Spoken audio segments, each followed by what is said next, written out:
Hello guys and welcome to episode 10 of Baker's Chatcast, and in today's episode I am joined by Marske United manager Carl Jarrett and assistant Nick Ward as Carl talks to us about new contract and they both tell us all about plans for the club going forward. I hope you enjoy. Hello guys, thank you for coming on and giving us your time today. Obviously, Carl, first congratulations on the contract news. It's obviously been a tricky few months for the club though. How have you been coping? Have you still been working, doing anything for the club, for when something may start again? Yeah, first of all, thanks for having us both on today. Cheers. We don't stop right throughout the season. All of us as a management team, we're always looking to look to see what we can do, either helping the club out or team issues, anything we can, ground improvement, anything we can do to try and help the club out as a management team. We're constantly doing this, so it has been frustrating since it finished in the way it finished for us. But we just try to keep ourselves busy, speaking to players, and hopefully, fingers crossed, in the near future we can get them back training at least and get them back together, doing a little bit, to keep the team morale going and getting us bonded all back together again as a group of lads. And obviously, one of the biggest talking points with the club last few days has been your new 2-year contract. Could you tell people what the deciding factors were to make you sign this contract? The biggest one for me was just seeing that the club, could fulfil the ambitions that I wanted still as a manager to move forward. They're still prepared to be doing that, which is great for me. And obviously the relationship that I've got with the club, people can look at the bigger picture and think that you should go here, you should be going high, you should be doing this, you should be doing whatever. I'm just looking at the job that I've got in hand here. I didn't have any intentions of leaving Marske. We just needed to make sure that everything was right for both sides going forward, and that was the main thing. Just the ambition of where we wanted to be, still going forward. Because, since we've been in here, I think Nicky's been with me about six or 7 years or something like that.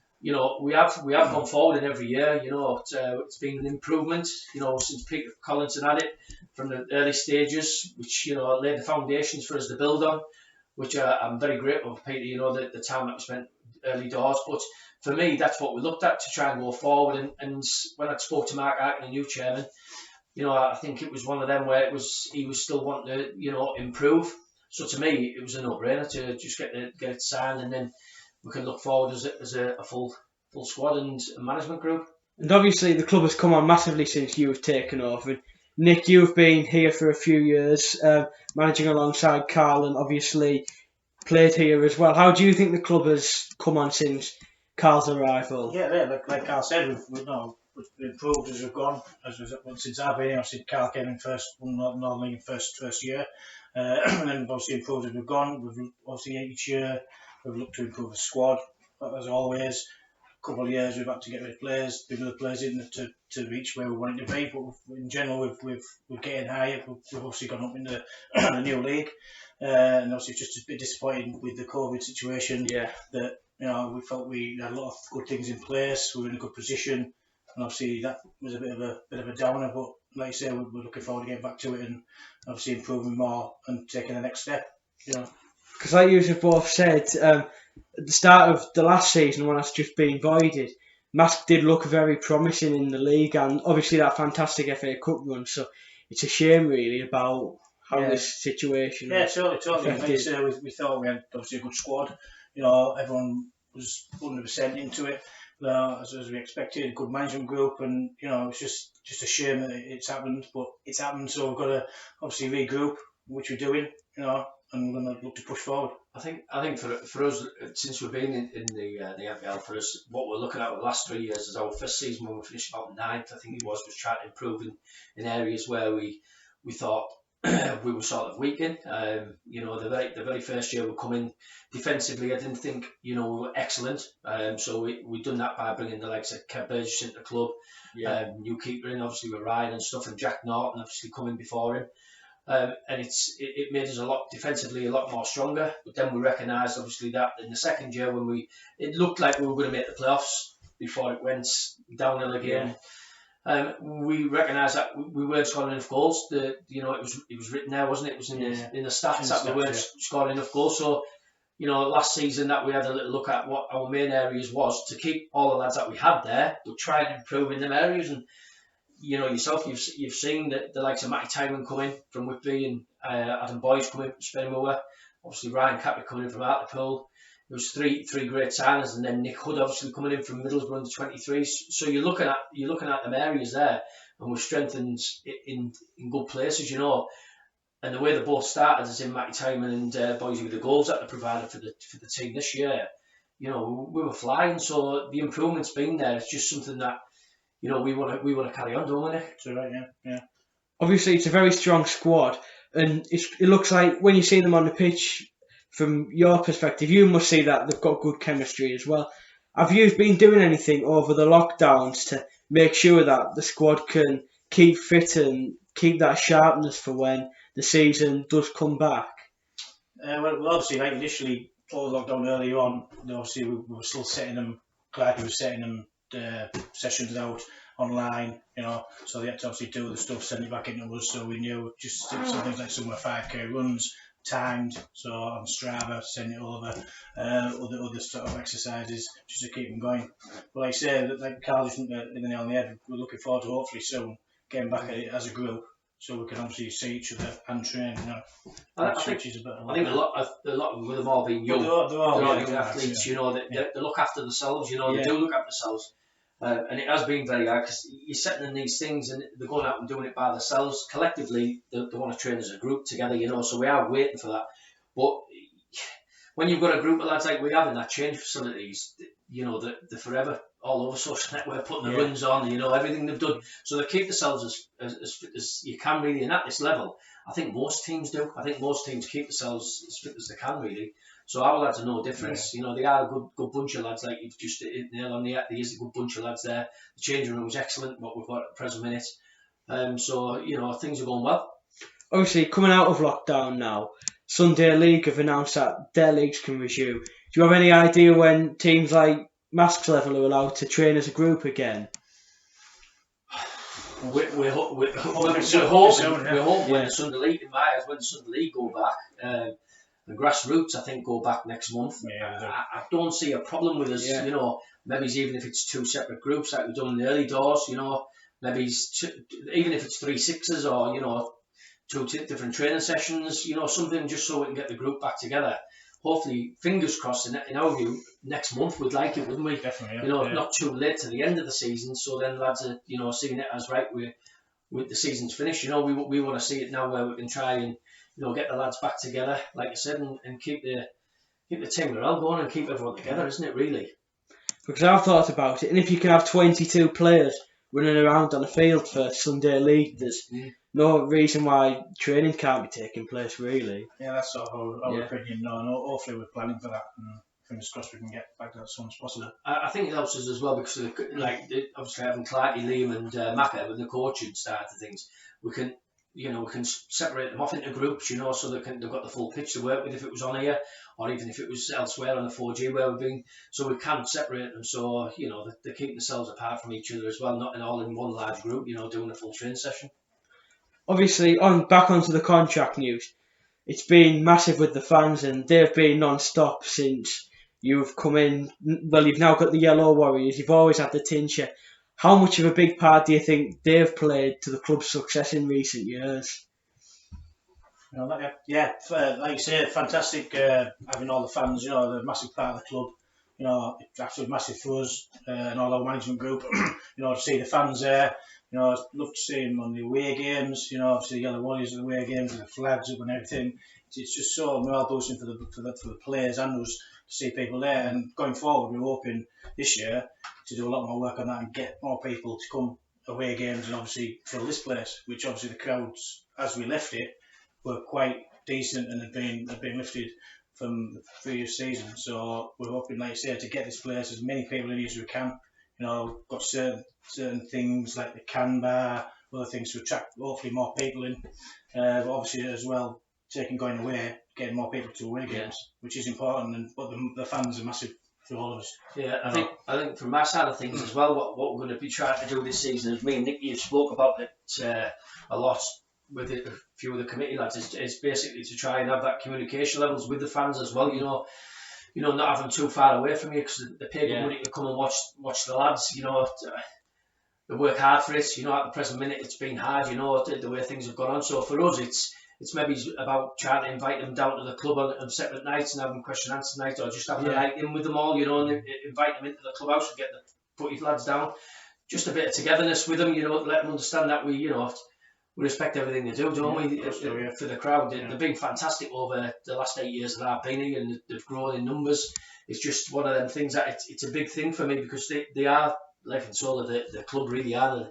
They make it tick, you know, when you're all up there and you're all singing and jumping and everything like that, and on the course journeys going, it's brilliant. You know, it is a big thing that we spoke about, Nick, about trying to get more and more back onto the coaches with the team bus, because even them little things, they all help, you know, with all the lads singing and everything like that, and all just, you know, with the players, it's massive. And it was quite hard at the end with the restrictions, you know, that were in place with the bus and stuff, but to try and get a full bus going away, it's brilliant. But the fan base is excellent, you know, for what we've got. The next step is obviously for us, isn't it, to try and get it right on the pitch still and carry on doing it right, and hopefully fingers crossed go from 300 to 400. And it's obviously, you mentioned, Nick, about the high attendances, and like you've just said there as well, it's that interaction factor as well, isn't it, by having like these nights on at the clubhouse? Absolutely, yeah. Like you said, get them involved, and like you say, we go forward with that, and you know they deserve to be in these places and have these nights, you know, where they can meet the players or meet the captain or Carl himself and the management team, and get them involved. Because they are involved, they're a massive part of everything, you know, and they're informed. And I think they're doing one tomorrow night, if I'm right, on Zoom with... Yeah, correct. Yeah. Simon.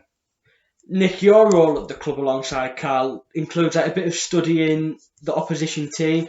Could you say a little bit more about this? Yeah, like I said, my role at Carl is obviously assisting him with anything he wants, and he knows I'm there anytime he wants to ring me. We speak daily a lot of time, you know, right through. On that side of things, it's obviously studying the videos. Obviously, we're playing on Saturday or Tuesday, studying the videos in depth. You know, obviously, it's really good now because with the social media, the YouTube channels, people have TV channels, you can get quite a lot of footage of a lot of teams. So it's through the day, whenever I can, sometimes on night shifts, studying and finding weaknesses, strengths, everything from sets to who takes a penalty, does he go right, does he go left, just as much information as you can. It gives you a better chance of winning. You know, some people don't believe in studying that much, but it has helped us in the past. There's some good examples of where we've spotted a weakness, we've played on that weakness, and it scores goals and won us games. So that's when Ryan understands his left from his right, like. Yeah. But But yeah, it has saved us a penalty at Pontefract last season. And the first season games, the season just gone, was the Liverpool one, where I'd gone to watch Liverpool against Glossop the week before in Glossop. Identified the right back wasn't a right back. We knew the lad from the season previous. He was a midfielder. Didn't even look like he wanted to play right back. Went to Liverpool, played on him. Curtis got him behind 2 or 3 times, got us a goal and won the game. So it does pay off if you do study. You know. Massively. I think at this level, I think you've got one. Yeah. I mean, you go like compared to the Northern League, we didn't. I go with Nick most Tuesdays and Thursdays. I mean, Nick's been a few times just in pre-season by himself. Yeah. When he stuck his lass away on holiday as well sometimes, which he's not really happy about. He was. But yeah, he does a great job. He's been with 6-7 years, like we said. The full management, they've all got jobs that they do and they take care of it. All of them do a great job for the club as well, you know.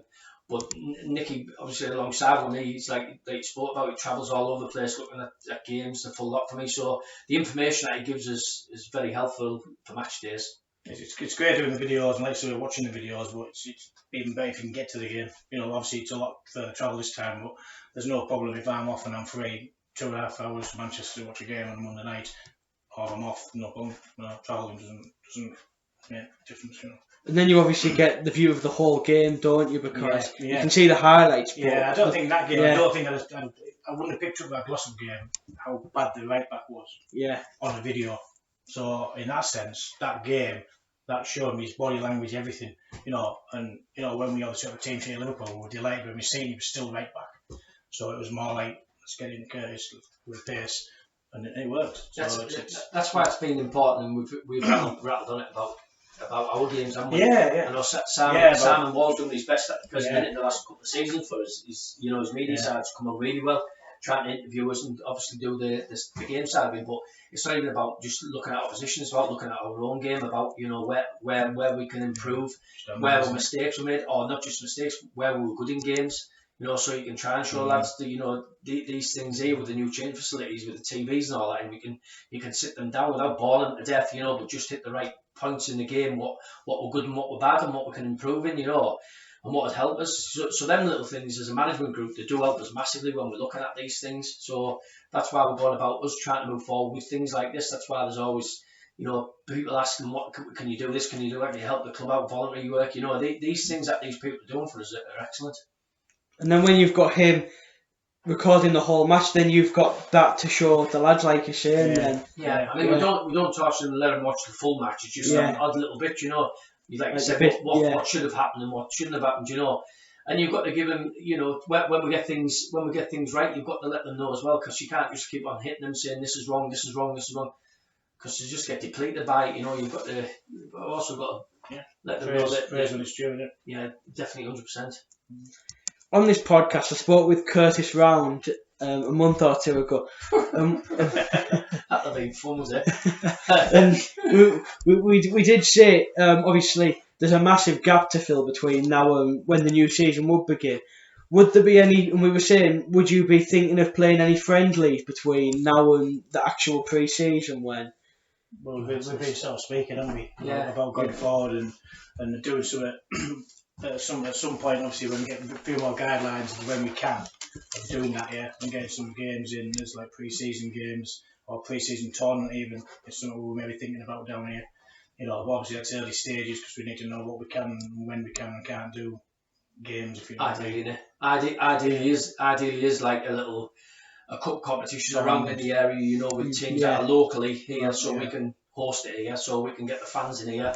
And get the fans back watching and back playing. So like a pre-season tournament. I know Whitby have done it, a couple of them over the last few years, but they've got scheduled in it's something that we're like looking at. But obviously, we're just waiting for guidance and when we can do it. That's a frustrating thing, you see, because things are changing all the time, as you know. It's just so hard to plan anything really. Until he comes out and says, look, by May the 17th, if that's the exact date, fans are allowed in, then we can plan for maybe the end of May, to try and start something over 2 weeks up here. But other than that, it's so hard at the minute. We just don't know. That's the hard thing about it. Like you say, everybody wants the players back out on their playing and all you fans in, and back to it. And then you've got the time where I know they've had time off, but then you get to the summertime where it's June and July. We normally don't start pre-season until the end of June, and then if you have this tournament in May, are you carrying it on going through? Are you going to burn them out before you actually get the season starting again? So you've got to be really clever at what you do. So why we thought the 2 week window is we can play the games there, 4 or 5 games, can't we? Have the break and then start again in your pre-season. Because you would obviously think a lot of them teams would be up for it as well, because they've been in the same situation. And I would think you want teams will want to get into something like that. Everyone's chomping at the bit, surely, to get back just like we are. So we would think there'd be no problem getting. It'd be nice for us to get the local teams, wouldn't it? So everyone around understands where the local teams are, what they are, to come and watch. Instead of having to go right out and go and get teams from afar to come into the cup competition, just local. I mean, I've got Fishburn, they've got Fishburn and stuff like that. We've got a local one, Fishburn, and just teams on with the area, so we might do something similar to do that. That would be great. And moving on now, we had Bob on the podcast and he spoke about a lot of developments around the ground. Is there anything you two in particular would like to see improvements wise around the ground for next season or just even coming seasons? It's one of them things where it's been hard over the last few years, the way that we've always looked at things as in a team, because we're improving that much, that when you are improving and the players do come from higher level and do come in, that they're places that they have been, like Adam Boyes. If you'd spend away, you look at the setup there, Whitby's and a decent setup. Some of ththese lads that come from like Ryan's from Hartlepool Football Club coming along, it is very hard because the football team is, let's just say, 3 or 4 steps, and you're looking at the difference between the steps and the ground. We are trying to push on, but we also understand that you've got to do things slowly. It can't just happen overnight. We do understand all of this as a squad. Do we get frustrated sometimes? Yeah, but we understand what it's about, and the club are trying the hardest. You know, for me, the main factor is to try and get the changing facilities open by the summer, hopefully, fingers crossed. And really, it's everything else, you know, like you said, it'll be just time. I don't think Mark's got a lot of things in place for the ground for us to go forward. I think what it is for the fans, if they do come in and see things happening, by a new little stamp put up in the far corner there, you know, they can see improvements that have happened, because you've got to think of them as well. You know, the club shops that's been done. You know, obviously a lot of hidden things that people don't see is down to a footpath being put in that costs a lot of money when it first come in, and all these things that people don't see. That, you know, money does go on things like this that's generated by the committee and the chairman. You know, you've got the can bar, like Nicky said, that's reopened. You know, Neil Cabin's getting now more and more food put inside of it, so things are improving, and obviously the training facilities are near enough there now at the minute. So from our side of things, you know, for me would be the changing facilities, to get them open, and maybe look at the pitch a little bit more, just to help us, obviously, with the good footballing team that we are. You know, maybe to try and get it so we can play some decent football in it as well. And obviously you did mention, Nick, it's these things as well about bringing the fans in, like more things to attract, like you said about the new bars. And, But it's probably a lot of people don't know they can come down and get a can, watch a game with a can. You know, probably a lot of people out there don't know they can do that. You know, so it's just getting the word out, making a good atmosphere. You know, having good music on before the games. A lot of different things that we're looking at. You know, to improve that way. Like you say, to make it a bit more of a spectacle to come in. You know, and obviously us on the pitch, winning games and being up there helps in every way. You know, being up there and playing football. Sports like youngsters coming in from different schools, penalty shootouts, all stuff like that. Just to, bring the parents down, get a feel for the place. All of these things that we're putting, little ball boys, mascots, anything you can do, to try and help the place out, to try and get the place rocking, and then in seeing what's happening, yourself, the more and more money you generate into a club, the more and more things can improve. And obviously, hopefully, these things can happen for the start of next season. Well, Pre-season even. So hoping it's gonna, fingers crossed. Yeah, and I can't say why it can't now. So it is a lot more positive. We're hopefully through the worst, and we're not looking too far on the corner now. Let's hope we don't have to go back into it next year. It'd be disappointing, but you just got to go along with it at the present minute. Things are going right for everyone, so we just got to keep it right as a club, and do what they say we have to do. So we'll just crack on with it. Obviously, when you speak about the squad earlier, you did say about how strong it is and the chemistry. But in the summer, is there anything you will be looking at to bring in to strengthen that squad, or are you just focusing on keeping that squad together? And it's a difficult one, because as a manager, I'm most probably the happiest that I've been with my squad since I've been the manager here. Even though I've had some good squads from the day I walked in, and that ain't no disrespect to any of the players that have actually played for me, but as a unit and a squad that we've got, the squad that we have got now is the best I think that I have had. It would be easy for me to just say, when we won the title 3-4 years ago, that was the best when we got the FA Vase. That was that was unbelievable, that squad that we had, and the runs that we had, and the games that we done over that time. That squad there was brilliant, But for where we are now with the, going into the next league, and how difficult it is when you come and watch the games and you see how physical the league is. It's very, very hard to compete. So we have improved in them side of things. So for me, there's maybe 1 or 2 players that would need to come in for us to freshen things up. And I wouldn't be saying to replace people. It would be just to make our squad would be the strength and depth in it, because we have, at times, it's most probably, and Clark, you'll have Clark be the first one to tell you that he doesn't want to be on the bench. I think he must be knocking about 48, 49, Clark, and he's still being on the bench kicking around. And he doesn't want to do it. He's obviously does it because I asked him to. We don't want that as a club anymore. And neither does Clarky. Dave Martinen's been there and played a few games last year for us, and he done brilliant the games he come into. And that'll be the same this year. But I just think the strength and depth of the club, the team, maybe is just 1 or 2 in. and then trying to keep everyone happy that's there. Is that going to happen? I don't know. I've spoken to a lot of the lads. They all seem to be happy, and fingers crossed in the next couple of weeks there might be some movement with them. Hopefully with new deals and stuff like that, because there's a few that are out of it, and also with the management. And obviously, like you said earlier as well, Timon coming in scoring the goals and Boyce coming in was a big signing for the club after playing in higher division. It has been that stamp on like showing that you do want to compete with these big name signings. Yeah. Like you said, bringing these two in up front, been massive. They've gelled really quick. I mean, they've not played even now. They've not played that much football together. So it's probably better to come from both as well. But it's well looking to strengthen. The scoring the goals is obviously massive as much as keeping the clean sheets, and they've come in and they've done well as a partnership. It obviously makes it hard for anyone else to get their positions when they're playing that well. I think the main factor was it was the year before when we went into lockdown. We relied on Louis Johnson just by himself.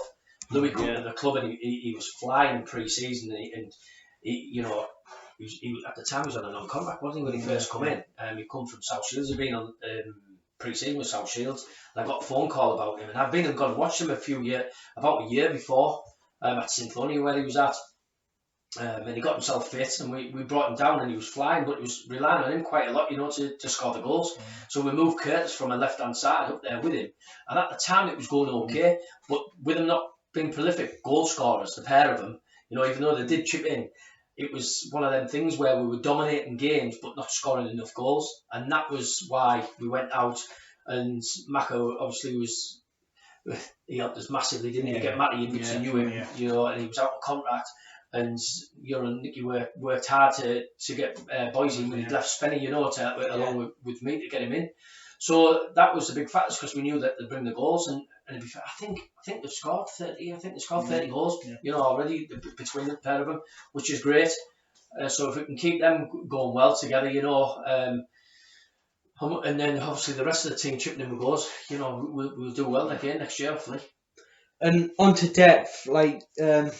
As been mentioned, everyone who knows football, especially you as coaches, will know that it's important to have that in case like injuries occur. And I think even when you've got like a lot of Tuesday night games, it's good to.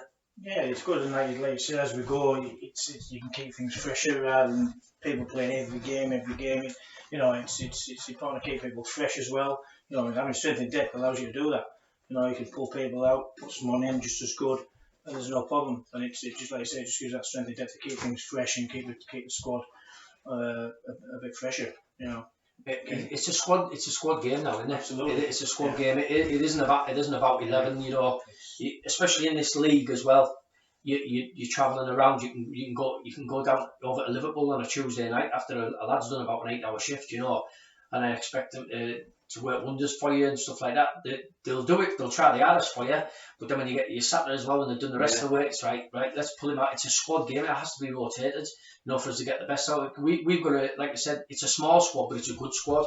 So for us to work hard as a unit, you've got to understand that's what it is about. And I think, like I said, going back earlier, they are a good bunch of lads, so they do understand where we are in the roles. Are they happy about it? No one likes not playing football.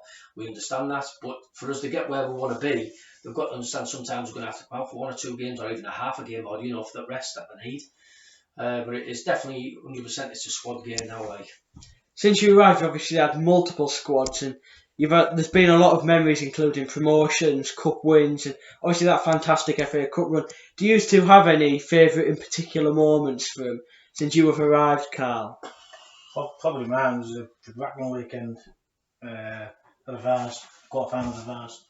Obviously went down there and obviously won. It was 3-0, and it was just the celebrations after. It was just unbelievable. It was really, really good. Man, I don't think. I don't know if I could pick many games because we've had that many of like going back over when Nathan moved on and he brought Bishops here, and I think they were beating us 2-0 in about 10 minutes, weren't they, or something like that? Yeah. And then I think it might have been 3-0 at the time when we won the game 4-3. Then we were playing West Auckland when they were really good in the early stages, and we went down to 10 men and we were getting beat 3-1 and we won 4-3 there. Then the Bracknell, like you said, the full weekend away was unbelievable for the FA Vars that weekend with everything. But the important ones, what people didn't maybe think was the time when we got knocked out the Vars, didn't we, of Stockton? Yeah. And we had 19 games, didn't we? Yeah. And we went to concert on Tuesday night, didn't we? Drew 0-0. And we drew 0-0. Yeah. And from then on, we went from there and we beat Morton, didn't we, at home? And it was, I think, the schedule was something like Saturday, Monday, Tuesday, Saturday, Monday, Wednesday, Thursday, Saturday, Monday for a few weeks. And the lads absolutely pulled the puddings on how people going night shifts, coming back playing, night shifts, coming back playing. Yeah. You know, it's just. I think there was Joshua Rose. I think Joshua Rose was one of the only ones that he might have played at every single game. I mean, I remember Danny Hill. Coming off at West Stortland. Remember, he was crying in the chambers because his boots. He couldn't get his boots out. He was aching that much, you know. That year with them, that team of lads that put the shift in, they're the ones that I do remember the most, because we achieved a lot that year, didn't we? Especially the disappointment with the Vars, obviously, was absolutely devastating. And then for us to obviously have that amount of games in that short space of period, and like sort of come back from that was quite exceptional from our point of view. Big games, the one Scarborough away when we were 1-0 down in the cup when we battered them, and then Matty Walker scored the last minute to bring us back here. You know, good moments. We've had some great games, you know. So it's very, very hard to choose which one as your best one. I've just had so many good times, and hopefully plenty more to come. One of my personal favourites was last season when we beat Blythe. Yeah. And the feeling when they were beaten was just. Yeah. Well, they're a massive team, aren't they? And that feeling of nearly from me, especially we were in a good run then, weren't we? You know, it was a good night. That full crowd, it was 400 here. You know, I think record cam sales. It was just a good night all round. You know, and it's a great result. That's what's important down at this place when we play here. I think our record over 3 years has been brilliant, hasn't it? I don't think we've been beat in 3 years, about more than 5 times at home, you know. So it's everything that when people come down here, they don't like coming here, you know. We play really well here with the fans behind us and like everything. So it's very important when clubs do come here, you know, that we get a full crowd behind us, and it's fantastic. But yeah, that was a great game, that one that you talked about. A few people have sent in questions for you, Carl. Yeah. Joe Willett wants to know what was your first thought when you seen your face on their big flag? I remember this. I took a picture. I took it to Cherry and said, "Hey, have you seen this?" And he was like, "Oh my god!" He was like, "It's sort of in them words when we're back in the shit." But it's nice that the fans, you know, it was life size, but it was bigger than me actually, wasn't it? I think that game as well. I think I went out and some flares going off. Yeah. And the stewards are going over, and I thought, "Oh, good, here they go." They've been great since they come in. That's what he's on there. They've done really well. You know, it's good support youth. You know, it's good to see them more and more. It'd be brilliant, wouldn't it? One of the games that stick out in my mind there was the Pontefract away a couple of seasons ago, where Joe and people were there, and all game they were chanting, and then their manager came up to our technical box halfway through the second half and just said, "Who were them lads there? Absolutely unbelievable," you know. And they do make a difference, you know. And the players love going over at the end to them, you know. So yeah, they're a massive part of the club. Finally, guys, it's been brilliant to have you on today. My final question is for you: what are your plans for the club going forward, and what would you like to achieve within the next 2 years at the club? Well, so just like next year, obviously promotion. Yeah. You know, promotion, that's a big thing. That's what we're after. Obviously, we thought this year just gone, we had a really good chance. So it's obviously going again. Like you say, possibly bringing a couple of people in if we can to add to it. You know, give us a stronger hand. You know, because obviously there's going to be tough teams in the league when we obviously play. It's a tough league, but we've got no doubt we can do it. You know, we've got the squad here that can do it. But yeah, promotion for me. Yeah, 100%. Just for me, really carry on the good work of what has actually been done. What up to now, you know, in the last 3 years, like we spoke about with you for the last half an hour, a lot of hidden things, what a lot of people don't see. The improvement at the ground, and the improvement at the team is very important for me as a manager. Not all about going out and getting the best players around. All of it's just improving, and if we're improving, we're going forward. For me, ambitions, what I want to do is, you know, you want to get promoted, like Nick said. That's what our aim is, to be in that level 3. We've shown this year that we have played teams from there. I've seen Manchester, you know, Warrington, we've played against them, Gladden. We have played against some good teams and we've beat them. so we can show with the squad that we have got we can do this. And fingers crossed, just keep the happy times going. That's what you want. You want to see improvement. You want to keep on going forward. You don't want anything going back over, and just all stay positive, really. Oh yeah, I suppose until that as well, as I say, get more people in here. Like we spoke about before, get more people in here, winning games, watching good football, in a happy environment for everyone to come. Thank you, guys. Massive thank you to Carl and Nick for doing this today and giving us their time. I hope you've enjoyed it. Don't forget to like, comment and subscribe. See you next week.